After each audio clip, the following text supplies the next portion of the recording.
Do you think one man can change an entire village's beliefs? This is the incredible story of James Livingston, a man who risked his life for faith.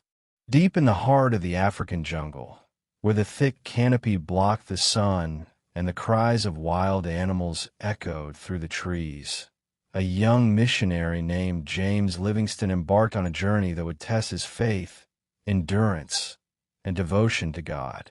A call from God. James was born in a small town in England in the early 19th century. From a young age, he felt a deep calling to serve God and spread his word to those who had never heard it. Inspired by great missionaries like David Livingstone and William Carey, James dedicated his life to the mission field. After years of theological training and medical studies, he set sail for Africa, a land largely unexplored by European missionaries at the time. Upon arrival in the coastal city of Zanzibar, James was greeted by fellow missionaries who had already established a small community. They warned him of the dangers ahead: hostile tribes, deadly diseases, and the ever-present threat of slave traders. But James, armed with his Bible and unwavering faith, pressed on, determined to bring the gospel to the unreached tribes of the Congo Basin, into the heart of the jungle. With a small team of native guides and fellow missionaries, James began his arduous journey into the jungle. The journey was fraught with challenges.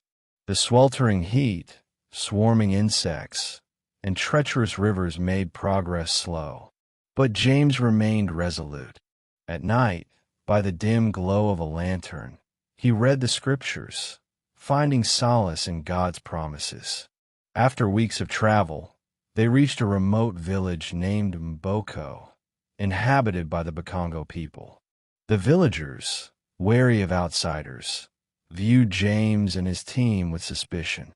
They had encountered traders before, but never someone who came bearing no weapons, only words of peace.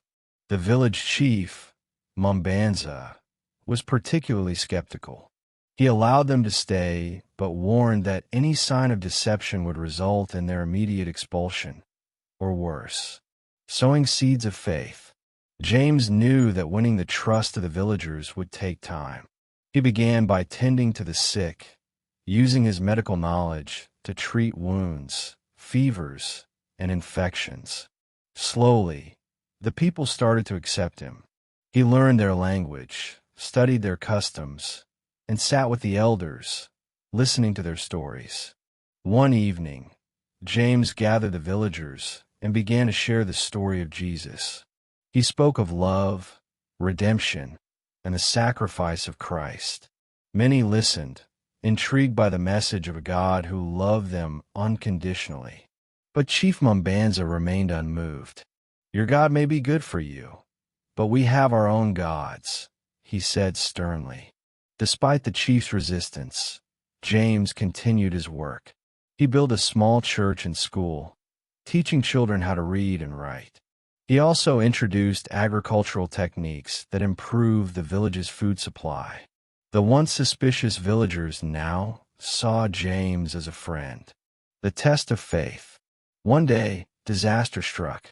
A deadly outbreak of smallpox spread through Mboko, claiming many lives. Panic and fear gripped the village, and some blamed James, believing he had brought a curse upon them. A furious mob, led by Chief Mumbanza's advisors, gathered outside his hut, demanding he leave. James did not flee. Instead, he prayed for strength and continued treating the sick. With his knowledge of medicine and the power of prayer, he saved many lives, including that of Mumbanza's own son. Witnessing James's selfless dedication, the chief had a change of heart. The chief's revelation. One night, Mumbanza visited James in his hut. "I have seen how you care for my people," he said. "You do not ask for gold or slaves, yet you give everything. Tell me more about this Jesus." James shared the gospel again, this time with a listening heart before him. Mumbanza asked questions, wrestling with the idea of one true God. Days turned into weeks, and finally, the chief made a decision that would change the course of history for his people. "If your God is truly the giver of life," he declared before the village, "then I wish to follow him." With that proclamation, the first seeds of Christianity took root in Boko. Many villagers followed their chief's example, embracing the gospel and forsaking old rituals of fear and sacrifice. The small church James had built overflowed with worshipers eager to learn more about the Word of God. The legacy lives on. For the next 20 years, James continued his work in Africa. He translated the Bible into the local language, trained native pastors, and established mission stations that spread across the region. His unwavering faith inspired countless others to take up the mission.